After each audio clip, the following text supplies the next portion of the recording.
The woman in black found me at my father's graveside, while the vicar was still murmuring the last of the committal, and she pressed a small brown envelope into my gloved hand so quickly that for a moment I thought she was simply another mourner offering condolences.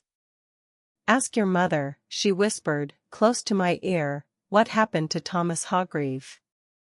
Ask her before she goes into the ground too, because she is the only one left who can tell you the truth, and God knows the Whitcombes have never told it themselves."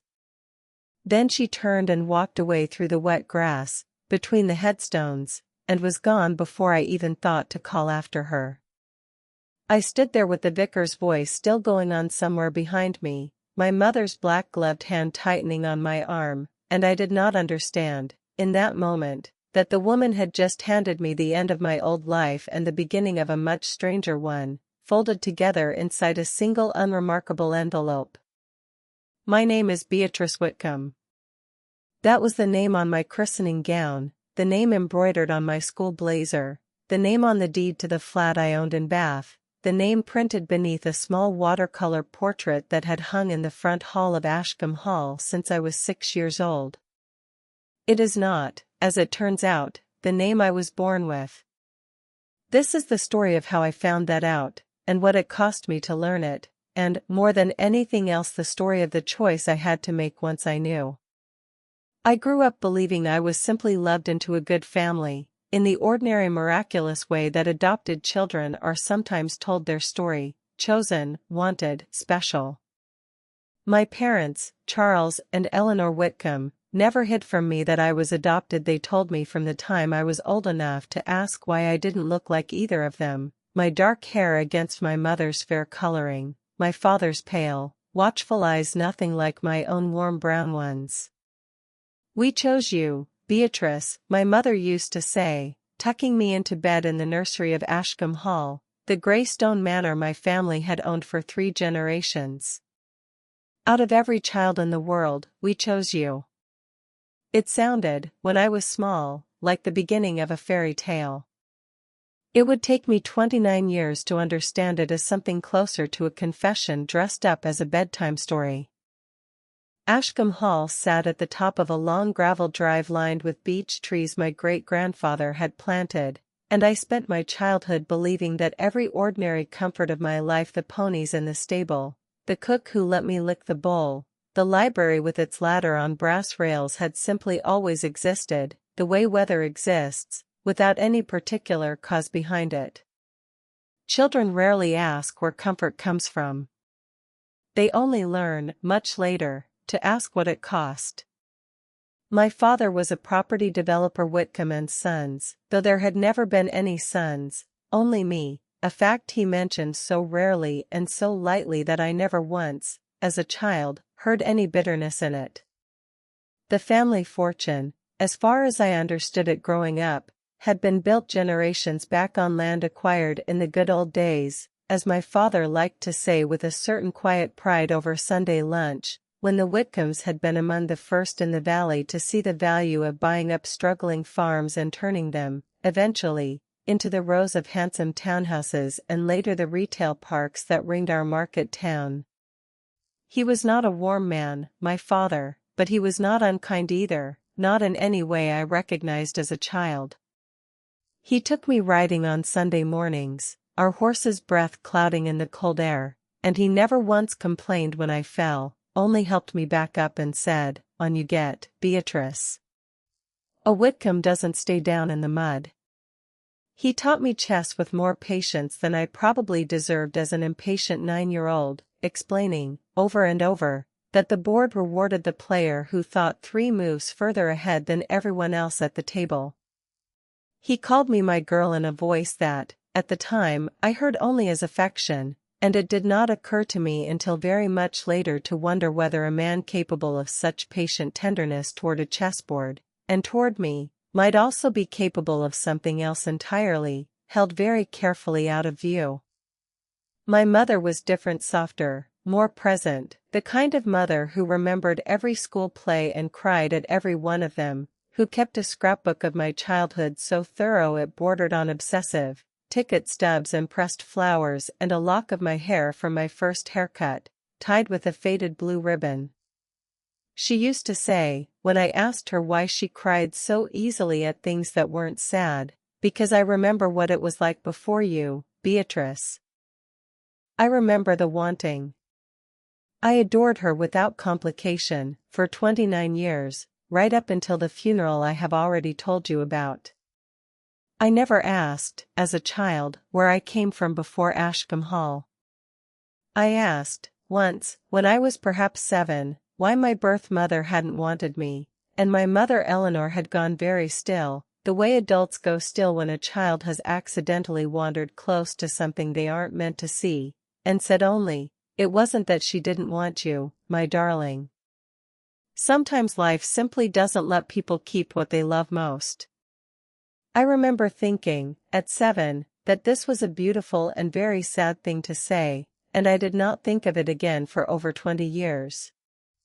I remember one particular evening, when I was perhaps 9, asking my father why the retail park on the lower road was called the Hargreave Center, if no one by that name had ever lived there in my lifetime.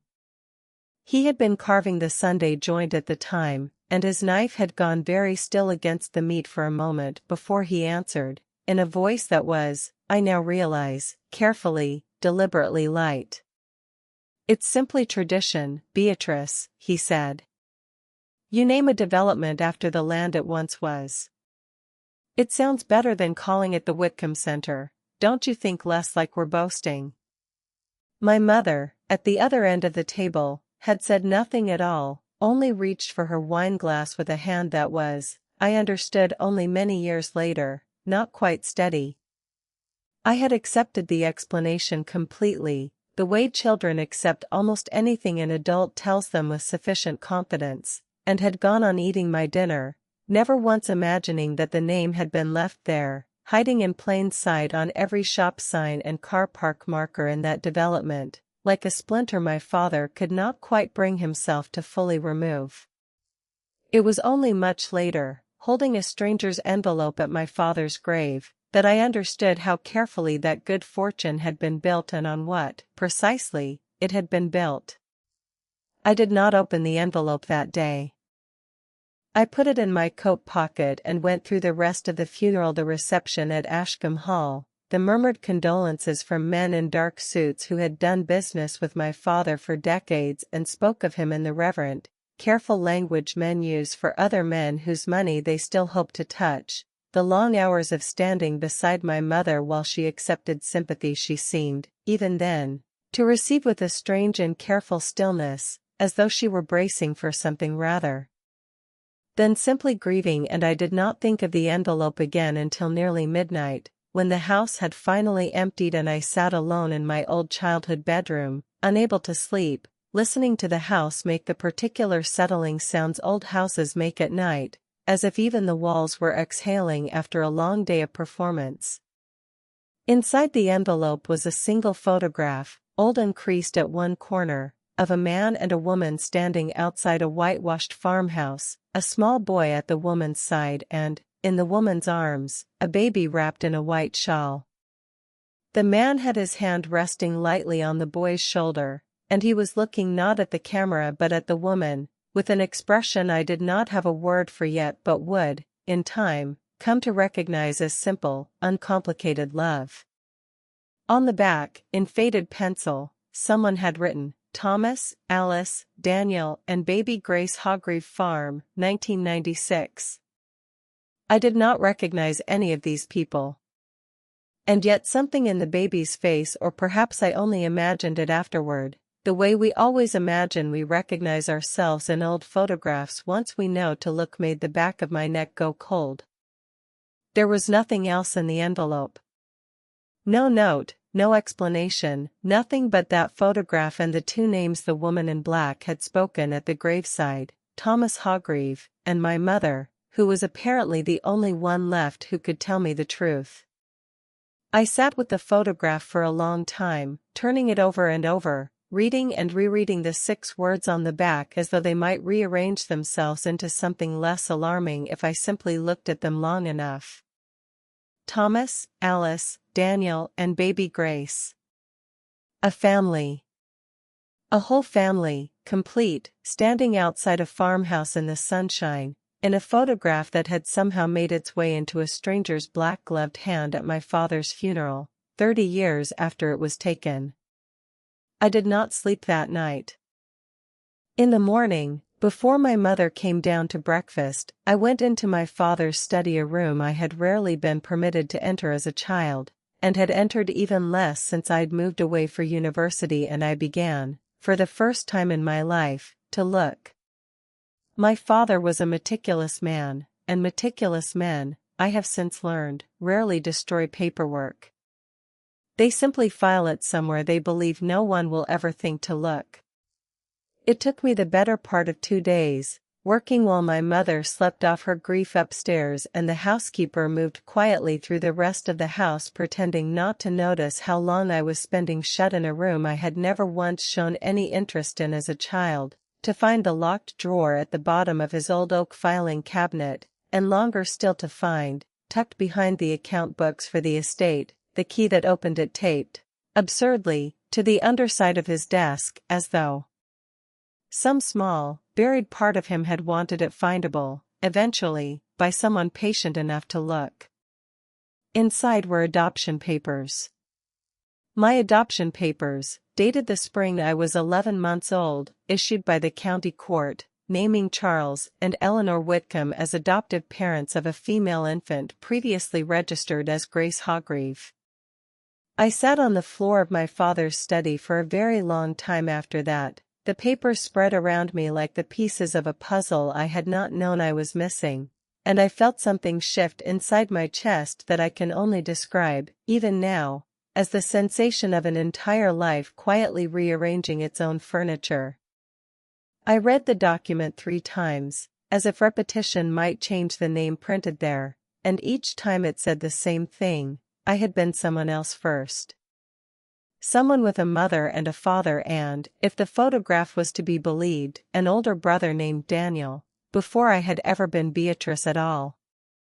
Beneath the adoption papers was a slim manila folder, older, its edges soft with handling, containing newspaper clippings my father had apparently kept for nearly 3 decades, kept, not discarded, which struck me even then as the strangest detail of all. A guilty man destroys evidence.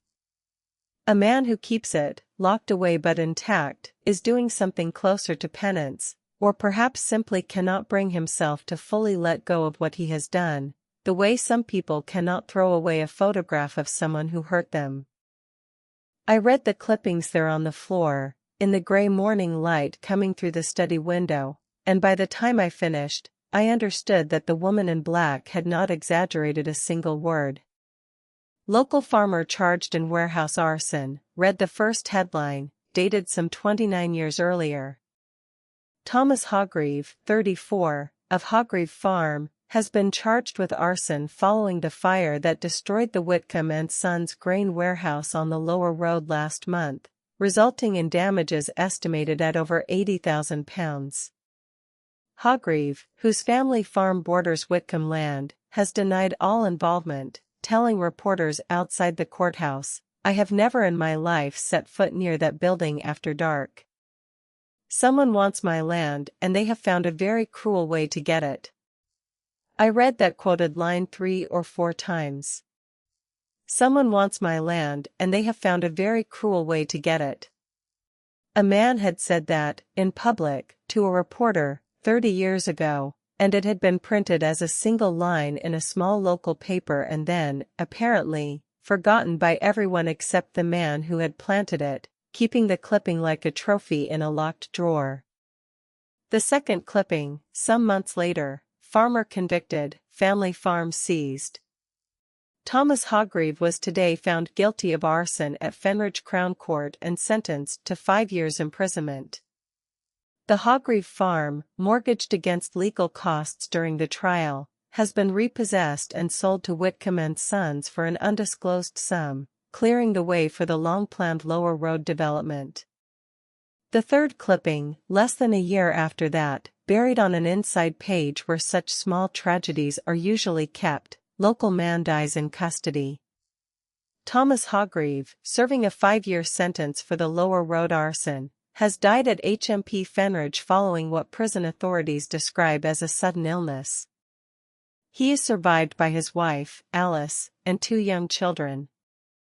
There was a 4th clipping, smaller still, no more than a paragraph, some 18 months after that, a notice of Alice Hargreave's death, after a long illness, and beneath it, in my father's own precise handwriting, a note I have read so many times since that I can recite it without looking. Children to Whitcombe custody per arrangement with Councillor Downing.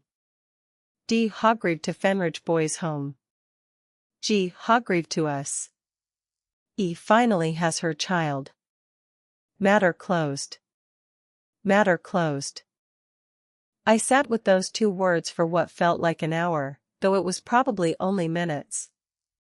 I thought of my father teaching me chess, 3 moves ahead of everyone else at the table. I thought of him saying a Whitcombe doesn't stay down in the mud, and I understood, with a kind of nausea I have never fully recovered from, that he had meant it far more literally than I had ever imagined, that he had built an entire family's ruin, brick by careful brick, the way he built everything else, and then filed the receipts. I understood, sitting on that floor, that my father had not simply adopted a stranger's abandoned baby out of some benevolent impulse. He had, as far as these papers suggested, orchestrated the destruction of an entire family, burned down his own warehouse, by the look of things, or paid someone to do it, and allowed an innocent man to hang for it, in order to seize a farm he wanted and, in the process, acquire, almost as an afterthought to the greater business of ruining 2 lives. The child my mother had apparently wanted so desperately that she had been willing not to ask too many questions about how that child had come to be available. Matter closed. I was not a matter. I had a name once, before I was Beatrice Whitcombe.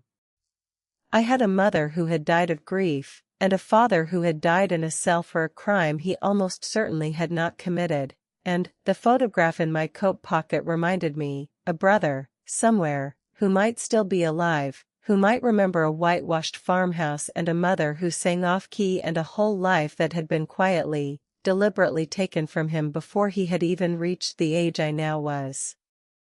I confronted my mother that same afternoon, the newspaper clippings spread across the kitchen table between us like evidence in a trial neither of us had asked to attend. She went very pale when she saw them. She did not, I noticed immediately, ask what they were. She already knew. Beatrice, she said, and her voice had a tremor in it I had never once heard in 29 years, sit down. Please. Let me explain. Explain, I said. My own voice did not sound like mine. Explain what, exactly? That my father burned down his own warehouse and let an innocent man go to prison for it? That he took that man's farm? That he took that man's baby, and you just accepted her, no questions asked, because you wanted a child so badly you didn't care where she came from? That's not, my mother's hands were shaking around her teacup, the china rattling faintly against the saucer. Beatrice, it is not that simple. Then make it simple for me, I said. Because right now I am sitting in a kitchen I have eaten breakfast in my entire life, and I do not know whose daughter I actually am.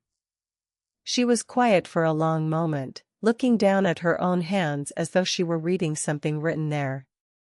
Then she said, very softly, "You are my daughter. Whatever else is true, that part has never once been a lie, and I will not let you tell yourself otherwise, even now." But the rest of it is true, I said.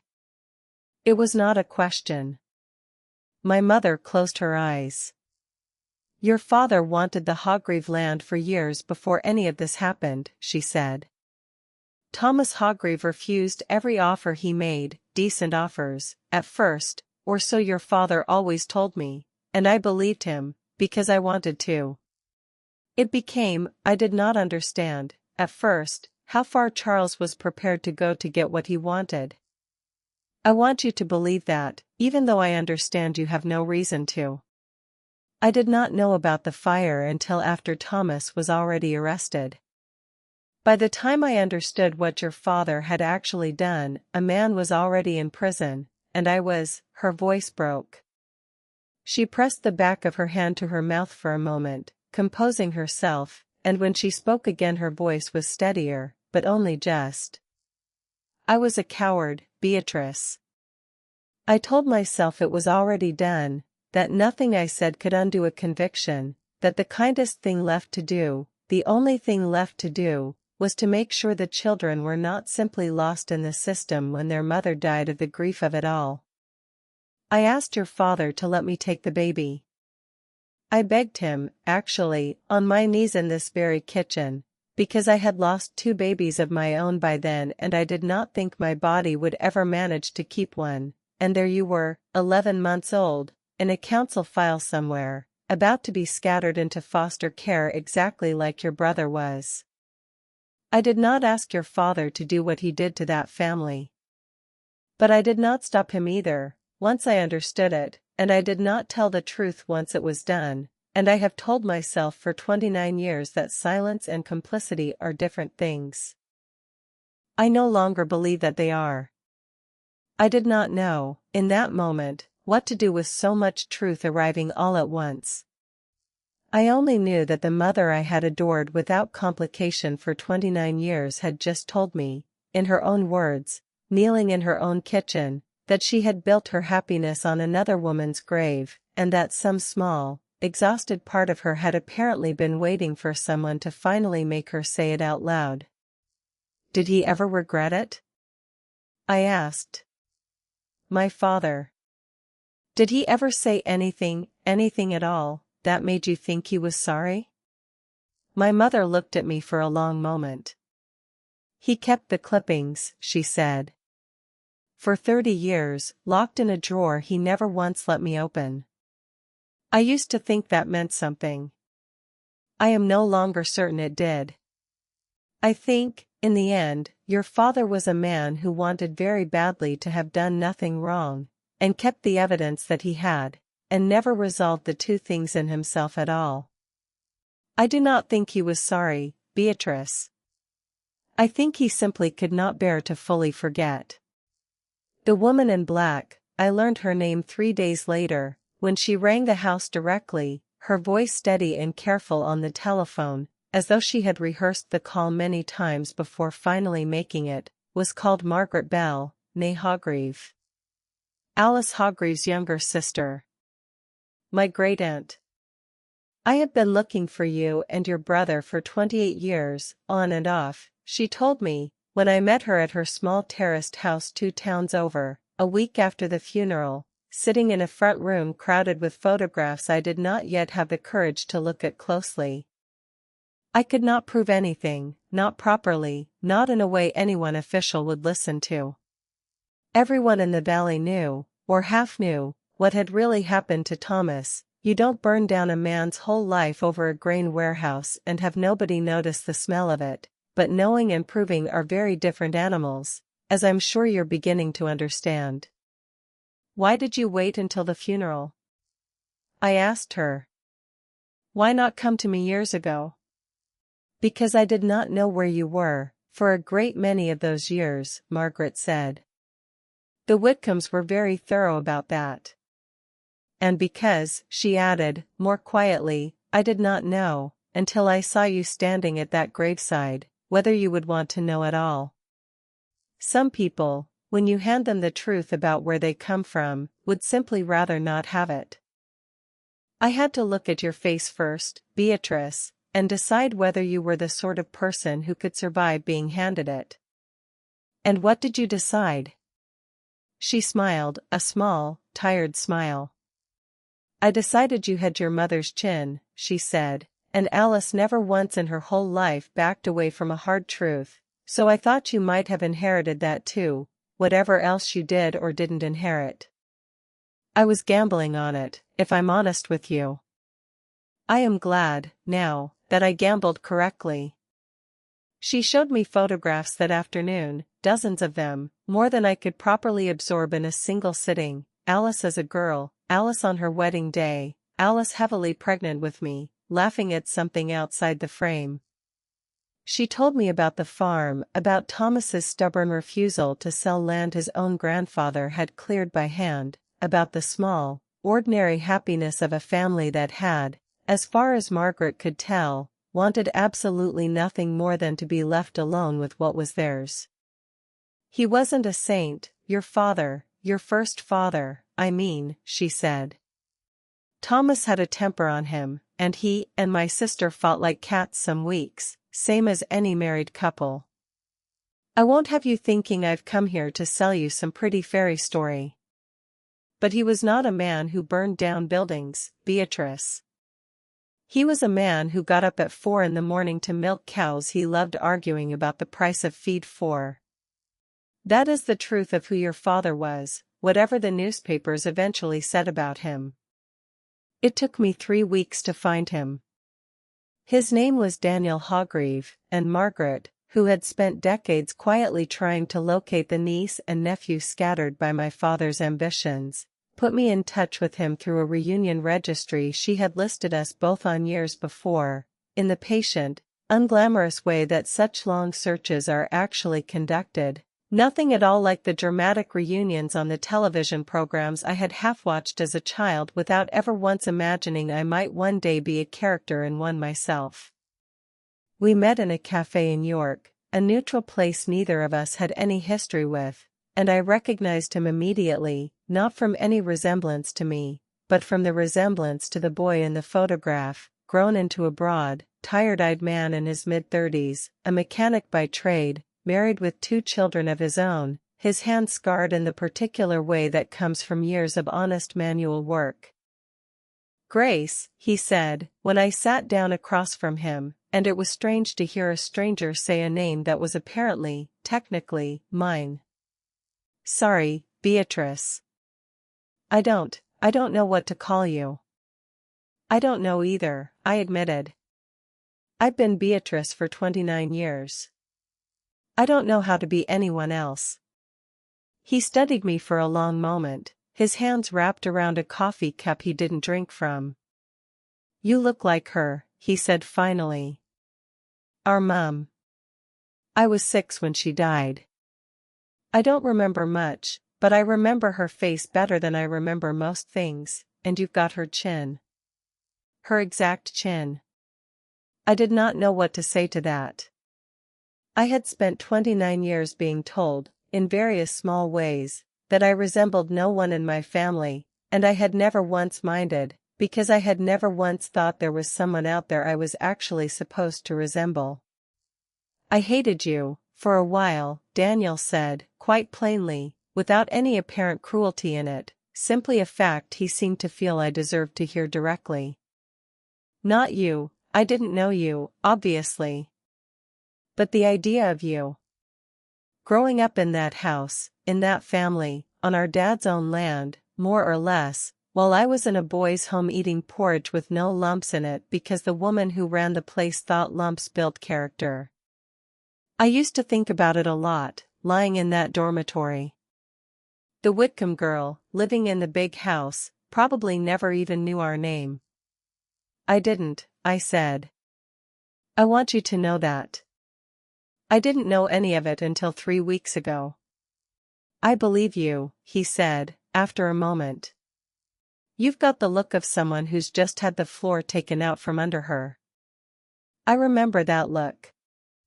I had it myself, at 11, when they told me Mum had died and there'd be no farm to go back to, not that there'd been much of one left by then anyway, once the bank and your family had finished carving it up between them. We sat there for nearly 3 hours, the 2 of us, carefully building, cup of coffee by cup of coffee, the outline of a family history neither of us had been permitted to grow up inside. He told me about our father, a quiet man, by his account, stubborn about the land because it had been his own father's before him, a man who had gone to his grave insisting to anyone who would listen that he had never set foot near that warehouse the night it burned. He told me about our mother, Alice, who had apparently sung constantly, off-key, while she worked, a detail so small and human that it made me cry, sitting in that cafe, over a woman I had never once known I was allowed to miss.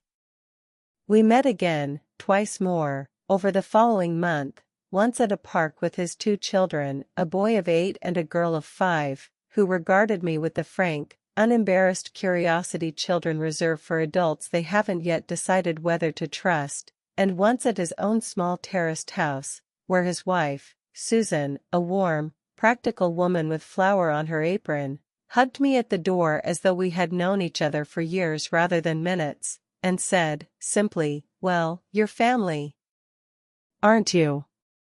Coming out of the cold."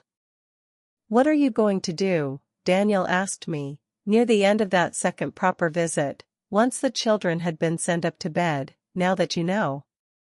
It was, I would come to realize, the only question that actually mattered. I want to tell you that the choice was obvious. I want to tell you that I marched straight to the newspapers, or the police, or wherever such long-buried truths are supposed to be marched to, and demanded the world know exactly what Charles Whitcombe had built his fortune upon.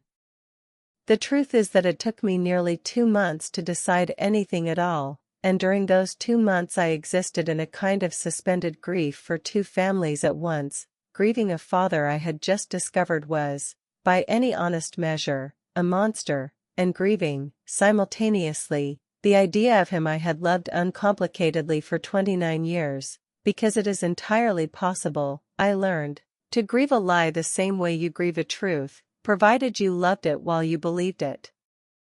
My mother did not ask me for forgiveness during those 2 months.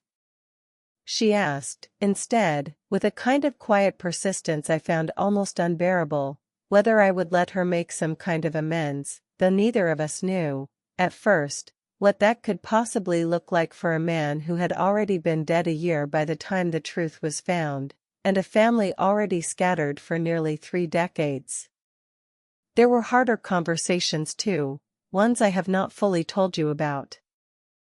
There was the afternoon my father's old solicitor, a stiff, silver-haired man named Mr. Price who had served the Whitcombe family for 30 years, sat across from me in his oak-paneled office and said, not unkindly but with unmistakable warning in his voice, "Miss Whitcombe, I would urge you to consider very carefully what you stand to lose before you go raking through matters your father clearly wished kept private.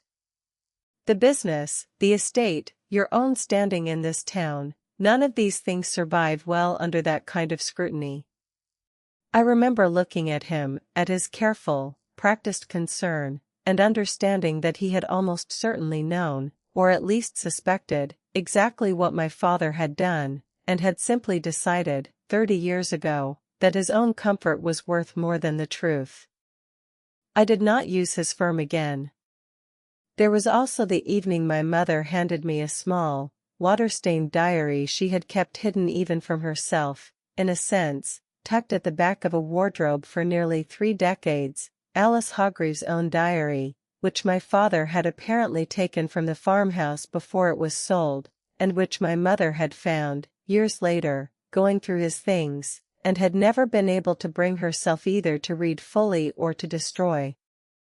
I read it alone, that night, by lamplight, in my old childhood bedroom, and I found, among the ordinary entries about weather and washing in Daniel's school reports, a single line, written perhaps a week before the fire, that I have never been able to forget. "Thomas is worried Whitcombe means to have this land whatever it costs him."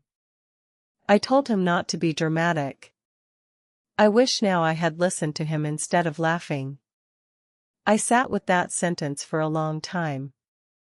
A woman had written it, not knowing it would be nearly the last thing of hers I would ever hold in my own hands, not knowing that her laughter, her ordinary dismissal of her husband's fear, would echo across 30 years into her daughter's borrowed bedroom in the house built on the very land he had been afraid of losing.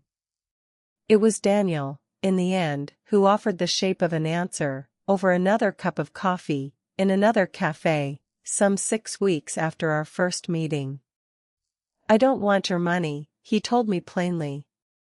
"I don't want a headline either, if I'm honest, I've got a wife and 2 kids who don't need their family history dragged through the local paper, dinner table conversation at every school gate in the county. What I want, he said, turning his coffee cup slowly on its saucer, not quite looking at me, is my father's name back. He died in that prison insisting he was innocent, and nobody believed him, and I want that written down somewhere official that isn't just a photograph in an envelope or a diary in a wardrobe.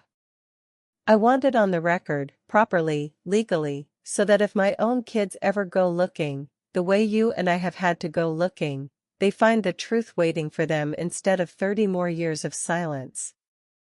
I don't much care what happens to your mother, or what happens to that big house, so long as somewhere, officially, it says, Thomas Hargreave did not do this.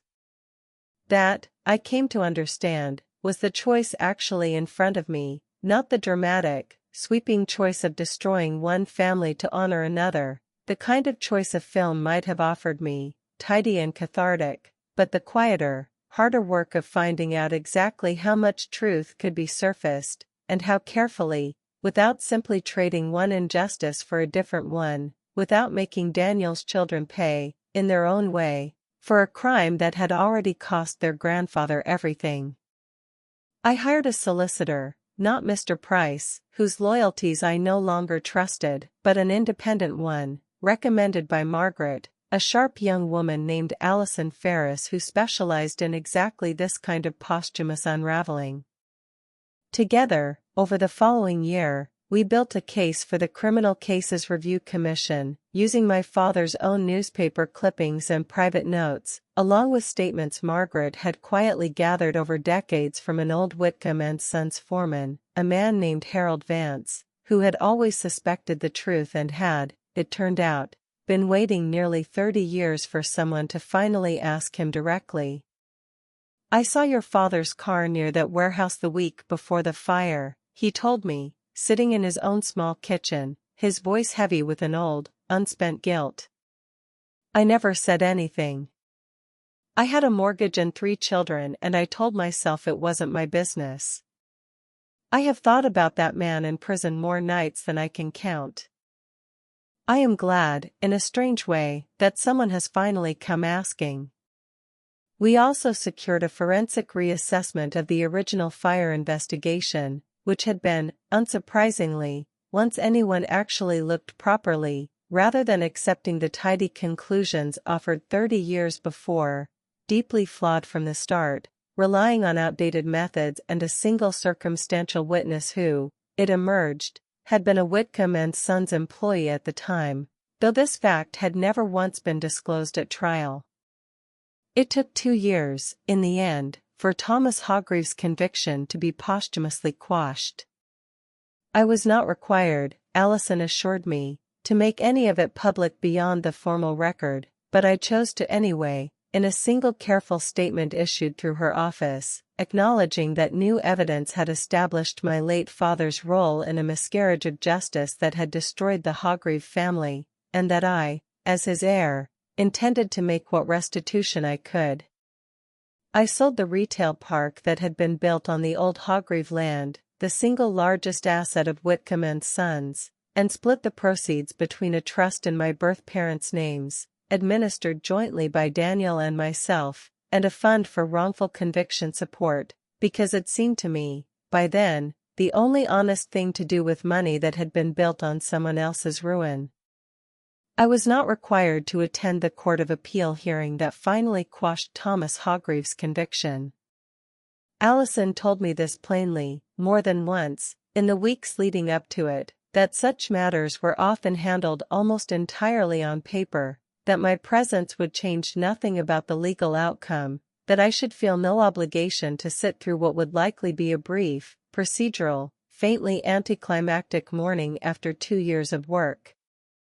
I went anyway. So did Daniel, in a suit that did not quite fit him properly across the shoulders, and Margaret, in the same black coat, I realized with a small jolt, that she had been wearing at my father's funeral. My mother did not come, though she asked, quietly, whether I thought it would be wrong of her to.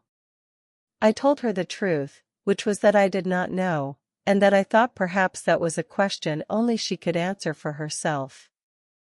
In the end she stayed home and lit a candle, she told me afterward, at the exact hour the hearing was listed to begin, which struck me as a strange and rather moving thing for a woman who had never once, in my whole childhood, shown any particular religious feeling. The courtroom itself was smaller than I had expected, and far less dramatic than the ones I had half absorbed from television over the years, 3 judges in ordinary dress rather than wigs and gowns, a room that smelled faintly of carpet cleaner, barristers speaking in the low, unhurried cadence of people discussing something they have already privately agreed upon. Allison had warned me it would feel this way. Knowing it in advance did not make it feel any less strange to watch 30 years of grief resolved in less than 40 minutes of quiet, procedural language. The lead judge, a woman with silver-rimmed glasses and a voice that carried without ever once being raised, read the ruling herself. I do not remember every word of it, I have tried, since, to reconstruct it fully, and I cannot, but I remember the shape of the sentence that mattered most, the one Daniel gripped my hand through, so hard I felt it in my knuckles for an hour afterward, that the conviction of Thomas Hargreave was, in light of the fresh evidence presented, found to be unsafe, and was hereby quashed. Unsafe.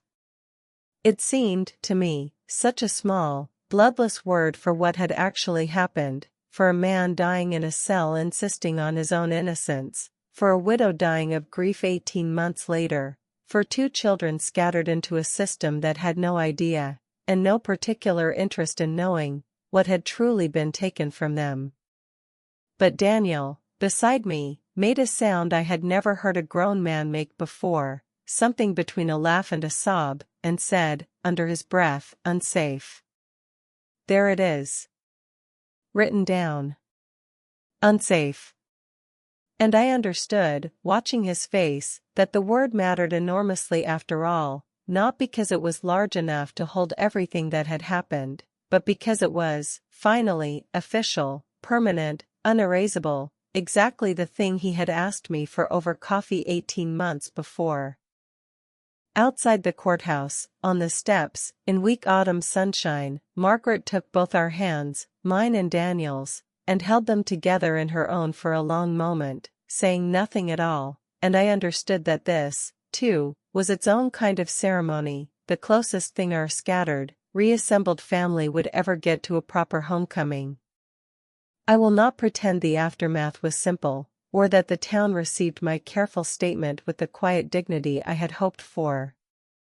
There were letters, some kind, mostly from people who remembered the Hargreaves with a fondness I had never expected, old farmers and shopkeepers who had apparently always half known and never had the standing to say so, some cruel, accusing me of dragging a dead man's name through the mud for my own attention, as though the truth itself were the scandal rather than the 30 years of silence that had preceded it.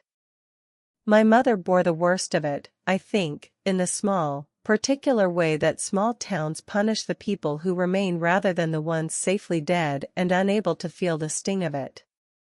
Women she had known for decades stopped inviting her to coffee mornings. The vicar who had presided over my father's funeral gave a sermon, not long after my statement was published, about the sin of speaking ill of the departed, and did not once mention Thomas Hargreave's name, though everyone in the pews understood exactly whom he meant to be defending. Let them talk, my mother said, the evening I told her about the sermon, sitting across from her at the same kitchen table where she had first confessed everything to me. I spent 29 years letting silence protect me, Beatrice. I find I have rather less patience for it now than I once did. It was, I think, the closest my mother ever came to sounding proud of what we had done, rather than simply resigned to it.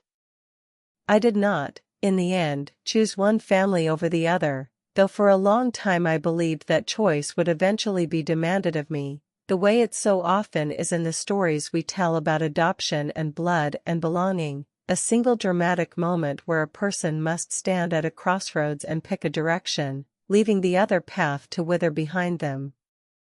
I chose, instead, to be Grace Hargreave and Beatrice Whitcombe both, a woman with two names, two histories, and a stubborn refusal to let either one erase the other. I have my mother's, Alice's, chin, Daniel tells me, and my mother's, Eleanor's, habit of remembering every birthday with a card 3 days early, because that is simply who she raised me to be, whatever the cost of that raising turned out to have been. I have discovered, slowly, that a person can hold two truths about their own origin without either one canceling the other out, provided they are willing to carry the weight of both at once. Daniel and I are close now, in the slow, careful way that people build closeness when they have missed the first 30 years of each other's lives and cannot simply pretend those years did not happen. I am an aunt to his two children, who call me Auntie B, because Grace, we all agreed, belonged more properly to a woman none of us had ever gotten to meet, and it felt right to leave that name resting with her, a small mercy in a story with very few of them. I go to their house most Sundays now, and Susan has taught me to make a proper Yorkshire pudding, and Daniel's daughter has decided, without any input from me, that I am her favorite aunt, on the grounds that I let her stay up later than her mother does, which is not entirely untrue. My mother sold Ashcombe Hall the following spring, unable, she said, to go on living in a house that had never truly belonged to her family in the first place. She lives now in a much smaller cottage 2 villages over, close enough that I visit most months, though our relationship has never returned to the uncomplicated ease of my childhood, and I do not think it ever will. It is, instead, something more honest, if less comfortable, the relationship of two women who love each other and also know exactly what that love cost someone else, who have learned, slowly and without much grace, to sit with that knowledge together rather than letting it stand permanently between them. I visit my father's grave sometimes, though I no longer bring flowers. I stand there and I think about a man capable of both the patient chess games of my childhood and the cold arithmetic of matter closed, and I have long since stopped trying to reconcile the two into a single, comprehensible person. Some people, I have learned, simply cannot be resolved that neatly. You carry both truths about them, unmerged, for the rest of your life, the way you might carry two stones of very different weights in the same pocket, each one shaping how you walk without ever quite becoming the other. People ask me sometimes, the few who know the whole story, which is not very many, whether I regret finding out. Whether it would have been easier, kinder even, to have lived out my life as Beatrice Whitcombe of Ashcombe Hall, never knowing that my good fortune had a body count. I tell them no, every time, and I mean it. Because the truth, however late it arrives, however much it costs to carry, is still the only solid ground I have ever actually stood on. Everything before that graveside envelope was built on someone else's sorrow, dressed up so carefully as good fortune that I never once thought to ask where it had come from. I would rather stand, now, on ground I know the actual shape of, however uneven, however hard one, than go on living comfortably above a grave I never knew was there. I think about Thomas and Alice Hargreave often, two people I never met and never will, who loved a small farm and 2 small children and lost everything to a man who wanted their land more than he apparently valued anyone's life, including, in some strange way, his own, because I do not think Charles Whitcombe ever slept easily, whatever face he showed at the chessboard on Sunday mornings. Whatever calm he presented to the men in dark suits who called him a good and careful businessman right up until the day we buried him. I think of Thomas and Alice, and I try, in whatever small ways are left available to me, to live a life that would not embarrass either of the mothers who, in their entirely different ways, shaped me, one for 11 months, and one for 29 years and counting. My name is Beatrice Grace Hargreave Whitcombe now. I had it changed legally, 2 years ago, on a quiet Tuesday afternoon at the register office, with Daniel standing as my witness on one side and, rather to my surprise, my mother standing on the other, her hand gripping mine so tightly I still remember the shape of it, the two of them nodding to each other across the small room with a kind of careful, hard-won civility that I have come to understand is its own particular form of grace. 2 names. 2 families.